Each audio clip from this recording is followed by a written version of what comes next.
क्योंकि आप जब घर से दूर जाते हैं तो सफर की नमाज होती है, खसर बोलते हैं, कम नमाज छोटी। तो मेरी समझने की बात तो होना ना। और ये आप बोल रहे हैं आपकी प्रॉपर्टी वक्फ कर सकते, आपकी प्रॉपर्टी वक्फ हुई ना। आप एएसआई का, अब मक्का मस्जिद जब बनी एएसआई था क्या वहां पे? चार मीनार जब बना, जब एएसआई, लाल किला जब बना, ईश्वर रेड्डी साहब देखे, जब एएसआई था क्या? वो क्या था? वक्फ बाय यूसेज है, बाय यूसेज वक्फ है वो। आज आप बोल रहे नहीं एएसआई में आ गया तो मेरी हो जाती, वक्फ की नहीं थी। ये तो नाइंसाफी है ना। ये तो अब छीन रहे मुझसे आप मेरी प्रॉपर्टी को।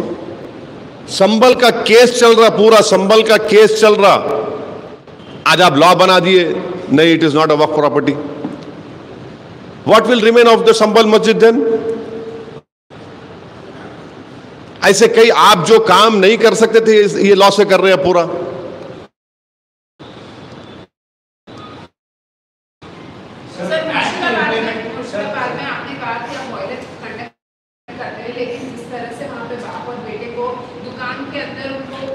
चाहे पीलू खान हो,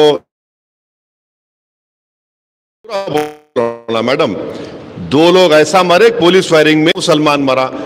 हम हर वायलेंस को कंडेम करते हैं, बल्कि हम तो नाथूराम गोडसे जो करा उसको भी कंडेम करते हैं। इस देश का सबसे पहला आजाद हिंदुस्तान का टेररिस्ट था तो नाथूराम गोडसे था। और इस देश में पिछले 10 साल में तो 11 साल में तो मुसलमानों के खिलाफ नफरत को इंस्टीट्यूशनलाइज कर दिया गया है, इंस्टीट्यूशनलाइज कर दिया गया है। अब हमको ये बात समझ में नहीं आ रही कि आप लोग इतनी देर से कोई ये सवाल नहीं कर रहा कि ज्योतिबाई फूले के ऊपर पिक्चर बन रही है और उस पिक्चर में ये फैक्ट है कि दलितों के ऊपर जुल्म हुआ, हो रहा है और होता रहेगा।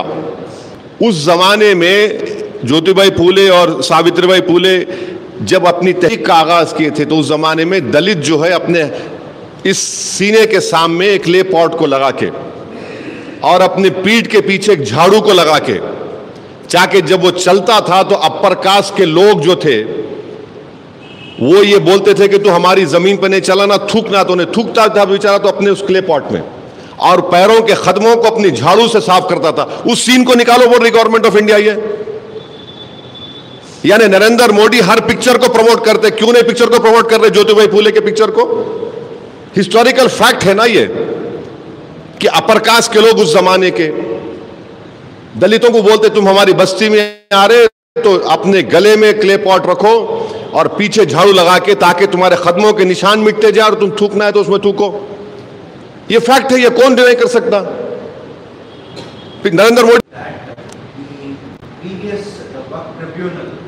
it is uncontestable. There is no supervision of court on the cases of that, and that is why it is uncontestable. There is no supervision of court on the cases of that, and that is why Please understand, this government believes in theory of confusion, and they are not telling you the full truth. The full truth is that there are many tribunals in our country which are formed under an article of the Constitution, and any of the decisions or judgments that a tribunal has been gives, you file a review petition in the High Court, right? You don't file an appeal. But this government has deliberately told, especially to the majority Hindu community, that this Waqf Board decision cannot be challenged in court. A review itself is a challenge, isn't it? आप review डाल रहे तो क्या आपको high court नहीं जा रहे आप? अच्छा, इनकी झूठ की मिसाल एक और देख लो आप। गुजरात का एक मिसाल देते हैं लोग, सूरत का। सूरत में क्या बोलते हैं? सूरत का म्युनिसिपल कॉर्पोरेशन को वक्फ बोर्ड ने वक्फ प्रॉपर्टी डिक्लेयर कर दिया। वक्फ बोर्ड बोला कि वो मुगल सराय है, मगर ये जब ट्राइब्यूनल में गया तो ट्राइब्यूनल बोला ये वक्फ प्रॉपर्टी नहीं है। तारीफ करो ना बॉस। वहां वक्फ बोर्ड, गुजरात का वक्फ ट्राइब्यूनल ने कहा कि वक्फ प्रॉपर्टी नहीं है ये, तो ट्राइब्यूनल का जजमेंट को आपको तकलीफ नहीं हो रही। जब यानी आपके फेवर में आया तो अच्छा, आपके खिलाफ गया तो बुरा। तो आप किस तरह की जुडिशरी चाह रहे हैं? और ट्राइब्यूनल का, वक्फ ट्राइब्यूनल का जो अभी जो 95 एक्ट में सिटिंग डिस्ट्रिक्ट जज appointed by the CGI Chief Justice of that High Court will always be under the administrative control of the High Court of the Chief Justice. Now you are saying retired judge. Can he be under the administrative control of the Chief Justice of that particular state High Court? No, because he's a retired judge. And as a politician, as a member of elected member of Assembly and Parliament, and you as esteemed journalists know that whenever government appoints this inquiry commission headed by retired judge, with all due respect to them, either the reports don't come, they take a very long time to come. आप देख लो, मेरे को अच्छी तरह याद है, मैं इन retired जजेस के सामने गया, मैं आपको बोल रहा हूं, आपके मक्का मस्जिद में बॉम्ब ब्लास्ट हुआ, उसमें गोलियां लगी, बच्चों को शहीद हो गए, एक रिटायर्ड जज साहब को बनाए, हमारे एडवोकेट शफीक महाजिर साहब को हम साथ लेके वहां पे गए, बेहतरीन जिरा करे वो। रिपोर्ट अब तक नहीं आई बाबू, रिपोर्ट आई नहीं अब तक। 1998-99 में या 2003 में तालाब कट्टे में फायरिंग हुई, क्या प्यारे? अच्छा क्यों खराब हुआ बोलता हूं आपको मैं। अब आप सुनो, सेक्शन 40 के तहत जब भारत के सबसे दौलतमंद आदमी ने खोजा ऑर्फनेज की वक्फ की प्रॉपर्टी है, मैं बोलता हूं कि वक्फ का मतलब क्या है? मैं अल्लाह को मालिक बना रहा हूं, ऑलमाइटी अल्लाह, यानी हिंदू बोलते हैं मैं भगवान को दान दे रहा हूं या डीटी को दान दे रहा हूं। मैं ये बोलता हूं कि मालिक तो अल्लाह रहेगा, मगर इसका जो बेनिफिशियरी आएगा वो मेरे बच्चों, बेनिफिशियरी आएगा वो मेरे बच्चों में डिस्ट्रीब्यूट होना। वक्फ वाल औलाद है, हैदराबाद में बहुत है। तो अब गवर्नमेंट क्या बोल रही है? नहीं, वक्फ वाल औलाद उस वक्त नहीं होगा जब अगर आप बच्ची का हक मार के दे रहे, बच्ची का हक मार के दे रहे। अरे भाई, अगर कोई हिंदू, कोई सिख, कोई जैन, कोई मुसलमान भगवान, अल्लाह, मूर्ति के नाम पे या गुरु नानक के नाम पे, किसी गुरु के नाम पे अपनी प्रॉपर्टी को दे रहा है, उसमें बेटा बेटी का दोस्त का क्या मामला आ रहा? मैं दे रहा हूं ना भाई, मैं दे रहा हूं, उनको दे रहा हूं, मैं अल्लाह को दे रहा हूं, मैं भगवान को दे रहा हूं, मैं ईश्वर को दे रहा हूं, उसमें बेटा बेटी कैसे आएंगे? हम भारत के प्रधानमंत्री से पूछना चाह रहे हैं, अगर प्राइम मिनिस्टर केयर्स फंड को कोई अपनी प्रॉपर्टी दे रहा तो क्या उसमें बोल रहे बेटियों को हिस्सा मार के नहीं देना बोल के? पीएम केयर्स फंड में आप ये नहीं बोलते I can give anything I want, क्या उसमें प्रोविजन है उन्होंने गर्ल्स का हिस्सा मार के नहीं दे सकते? आप क्यों रोक रहे भाई? मैं अल्लाह के नाम पे दे रहा हूं ना, आप बोल रहे नहीं बच्चों का हिस्सा मार के नहीं देना। अरे बच्चों का हिस्सा कैसा जब मैं अल्लाह के नाम पे दे रहा हूं तो? अच्छा, फिर अगर आपको इतनी फिक्र है बीजेपी को बेटियों की, हिंदू धर्म में एक्वायर्ड सेल्फ प्रॉपर्टीज जो होती हैं, ईश्वर रेड्डी साहब अगर आप चाहे तो अपनी जो भी आपके छोटी प्रॉपर्टी होंगी, बड़े दौलतमंद नहीं है मैं जानता हूं, आप अपनी पूरी प्रॉपर्टी अपनी एक बेटे को एक बेटी को दे सकते हैं, या उनको छोड़ के आप महल्ले में किसी को भी दे सकते, उस पर कोई प्रोविजन नहीं है। या और मुसलमानों में क्या, मुसलमानों में अगर किसी को 2 बच्चे हैं मिसाल के तौर पे, तो मैं एक को 1/3 से बढ़ के नहीं दे सकता हूं, लीगली 1/3 से बढ़ के नहीं दे सकता हूं मैं किसी को भी।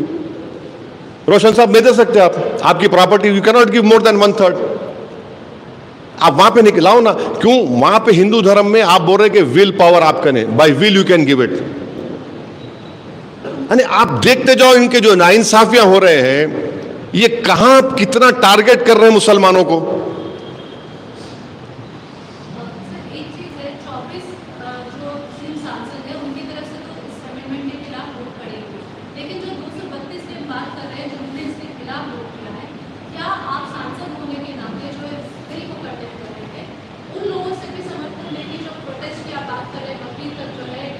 नहीं मैडम, देखिए वो लोग तो पार्टी विप की बुनियाद पे और पार्टी डिसीजन की बुनियाद पे अपना फैसला लिए ना, तो उनको नहीं, हम तो आज भी बोल रहे हैं कि आप जो काम करें गलत काम करें। चंद्रबाबू नायडू जो है, चंद्रबाबू नायडू मैं समझता था कि बहुत हिस्ट्री के अच्छे स्टूडेंट हैं। मैं 94 से 2004 तक एमएलए था। ईश्वर रेड्डी साहब के बाल काले थे, शौकत साहब के बाल काले थे, मेरे भी बाल काले थे। जब 1999 में चंद्रबाबू नायडू कुलाटी मार के, सेकेंड टाइम कुलाटी मार के अटल बिहारी वाजपेयी को सपोर्ट करे। 2002 गुजरात हुआ। ईश्वर रेड्डी साहब आप मेरे को करेक्ट करना, नहीं 100 टन चावल लेके बोले मेरे को 100 टन चावल मिले, बोले नहीं बोले? आप देख लो, हजरत गूगल पे जाके देखो आप। 2002 में गुजरात को में सपोर्ट करे जब बीजेपी को। 2004 से लेके 2014 तक चंद्रबाबू नायडू पावर में नहीं थे। अब चंद्रबाबू नायडू ऐसा रॉन्ग डिसीजन लेके अपने बेटे लोकेश का फ्यूचर परेशान कर दिए। वो उन्होंने तो 70 के 76 के हो गए ना आप? हाँ 70 और 75। अरे वो बच्चे का फ्यूचर है ना बाबू साहब। आप गलती करें 10 साल, अच्छा डिवीजन ऑफ तेलंगाना आंध्रा के बाद ही पावर में आए ना आप। अगर डिवीजन नहीं होता तो आप आते ही नहीं थे। तो इतनी बड़ी गलती कर दी है। नीतीश कुमार, बिहार का एंडोमेंट बोर्ड जाके देखो आप, 1950 का एंडोमेंट बोर्ड का कानून है, उसमें क्या बोल रहे, खाली हिंदू मेंबर बन सकता। अच्छा, कॉन्स्टिट्यूशन में आर्टिकल 25 में हिंदू के डेफिनेशन में हिंदू है, सिख है, बौद्ध है, जैन है। बिहार में आग क्या बोल रहा, ओनली हिंदू, यानी सिख भी नहीं बन सकता उसमें। हमारे हिंदू भाइयों को हम बोल रहे हैं कि भाई जब आपके लिए अच्छा है तो हमारे लिए बुरा क्यों है? ठीक है, आप असदुद्दीन ओवैसी से नफरत करो, रोज गाली दो मेरे को उठ के, रोज एसएमएस करके गाली दो, मेरी फोटो को देख के थूक लो, आप जो करते करो, मगर ये तो समझो आपको ऊपर वाला भगवान अल्लाह आपको दिमाग दिया ना, सोचो आप ये आखिर ये नाइंसाफी नहीं है, डिस्क्रिमिनेशन नहीं है, तो फिर क्या है बोलिए आप? ये सौतेला सुलूक है हमारे से।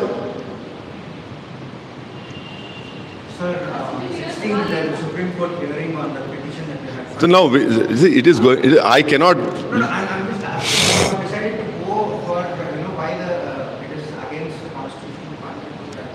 But the dispute is also there by TMC and few parties that the JPC rules were violated. Why not approach in that panel as well? See what happened. It's not JPC first. It was Joint Working Committee. Now what has happened in the committee? That report has been given to the Parliament. How can the Supreme Court tell this happened in JW? Usually Supreme Court and courts will not interfere into the internal working of a legislature. We have theory of separation of powers. और कुछ सवालात नहीं है तो ख़त्म करेंगे। कुछ हाँ, कुछ नहीं है ना आप लोगों को? 1 to 1 नहीं होने वाला है, सुन लो आप। 1 to 1 नहीं होना, पूछना है तो पूछ लो। मैं 1 to 1 नहीं करने वाला हूँ। हम हमारे लोकल हैदराबाद के कोई आप लोग चैनल चलाते माशाल्लाह, आप लोगों का रीच बहुत ज़्यादा है, बोलो कुछ है, कुछ पूछना है तो बोलो। कहाँ है सिद्दीक में नहीं आए?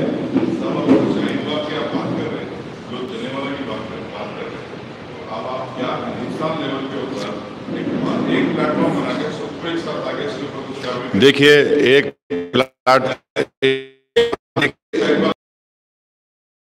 बोर्ड जिसमें हर मकतब फ़िक्र के, हर मसलक के लोग, ज़िम्मेदार लोग उसके मेंबर हैं। यहाँ पर 1.5 ईंट की दीवार उठाना है, मस्जिद बनाने का चक्कर नहीं है। All India Muslim personal law board हमारे लिए एक मुअज़्ज़ज़ ऑर्गेनाइजेशन है और उनका जो फ़ैसले हुआ है हम उस फैसले की तायद करना चाहिए। और आप एहतजाज को पुरअमन रखिए और कोशिश ये करिए कि हमारे हिंदू धर्म के भाइयों को, उन बहनों को, सिख हमारे भाई बहन को, जैन भाई बहनों को हम ये बताएं कि जब आपके लिए अच्छा है तो हमारे लिए बुरा कैसे हो सकता है? बोलो भाई। हाँ, अब देखिए, अब तो शरबत जिहाद हो रहा है।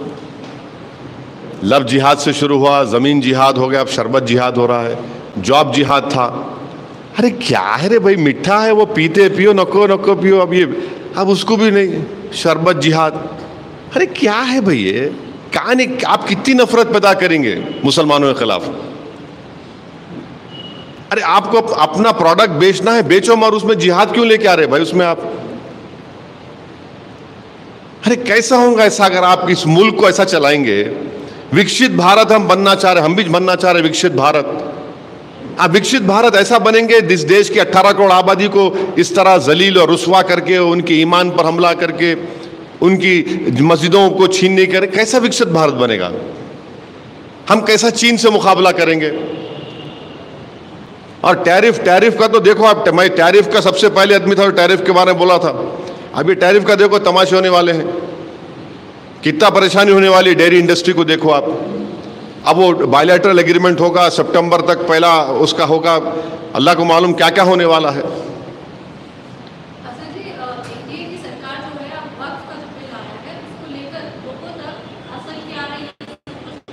अरे असल क्या ये बोल दिए ना इतने पूरा, इसीलिए हम लोग उर्दू में बोलते अलीफ से लेके वस्सलाम तक पूरा खोल दिए, खोल खोल के बोल रहे, पूरा एक्सपोज कर दिए। अरे देखिए मैडम, पहले क्या बोलते थे, इस्लाम में वक्फ नहीं है।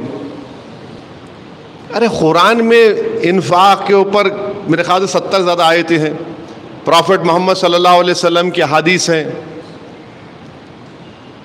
अरे को पार्लियामेंट में एक बीजेपी के मेंबर खड़े को बोले ये मुस्लिम कंट्री में वक्फ नहीं है, ये मुस्लिम कंट्री में वक्फ नहीं है, उसमें नहीं है। सबसे पहली बात तो ये है कि भारत की तुलना आप उनसे क्यों कर रहे हैं? आपको उनसे उतनी मोहब्बत क्यों हो गई? भारत एक डेमोक्रेसी है, यहाँ पर अंबेडकर का दिया हुआ संविधान है, और जिस कंट्रीज का नाम ले रहे झूठ इतना, वहाँ भी वक्फ है। मैं आप लोगों के इत्तला के लिए बता रहा हूँ, हमारे बर्ग भी बैठे हुए हैं, आप नजफ करबला गए ना, अब आप, मैं झूठ बोल रहा हूँ तो मेरे को झूठ है बोल देना, क्या वहां पर पानी के कुएं नहीं है हज़रत अली के वक्फ किए हुए? 1400 साल पुराने हज़रत अली जब खलीफा थे, खलीफतुर राशिदीन थे, हज़रत अली मुर्तज़ा जो खलीफा थे, उन्होंने वक्फ करे कुओं को पानी के, अब तक है, अब तक है। सिंगापुर में वक्फ है, मालूम आपको? सिंगापुर, मलेशिया छोड़ो, सिंगापुर में वक्फ है, टर्की में है, मोराको में है, कहाँ नहीं है? नहीं है। नहीं, वो मोहम्मद गौरी आया था। अरे इस्लाम प्रॉफिट मोहम्मद सल्लल्लाहु अलैहि वसल्लम से हम सीखे, मोहम्मद गौरी से नहीं सीखे हम। नहीं वो, अरे इस्लाम में है, वो एसेंशियल रिलीजियस प्रैक्टिस है मुसलमानों के लिए। अब उन्होंने आया था, आप देखो कैसा कंफ्यूजन है। अमित शाह प्रॉफिट मोहम्मद की का जिक्र करे सल्लल्लाहु अलैहि वसल्लम का, उनके पार्टी के लोग दूसरी बात बोल रहे हैं। उन्हें बोलने के बाद एक उनका टॉप मोस्ट लीडर कोई बात बोला तो कम से कम उस पर तो कायम रहना ना, उस पर भी कायम नहीं है।